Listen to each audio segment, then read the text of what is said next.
August மாதம் வெள்ளிக்கிழமை 8ஆம் தேதி.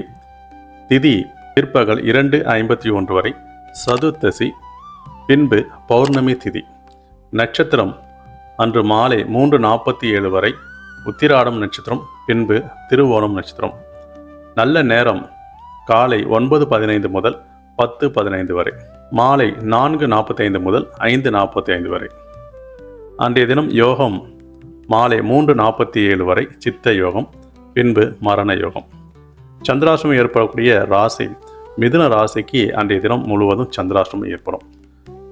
மாலை 3:47 வரை மிருகசீர நட்சத்திரக்கும், பின்பு திருவாதிரை நட்சத்திரம் சந்திராஷ்டமம் ஏற்படும். நீங்கள் வணங்க வேண்டிய தெய்வங்கள் அன்றைய தினம் விஷ்ணு வழிபாடு பண்ணுறது ரொம்ப சிறப்பான விஷயங்கள். தவிர்க்க வேண்டிய நிறம் சிகப்பு நிறத்தை தவிர்ப்பது சிறப்பு.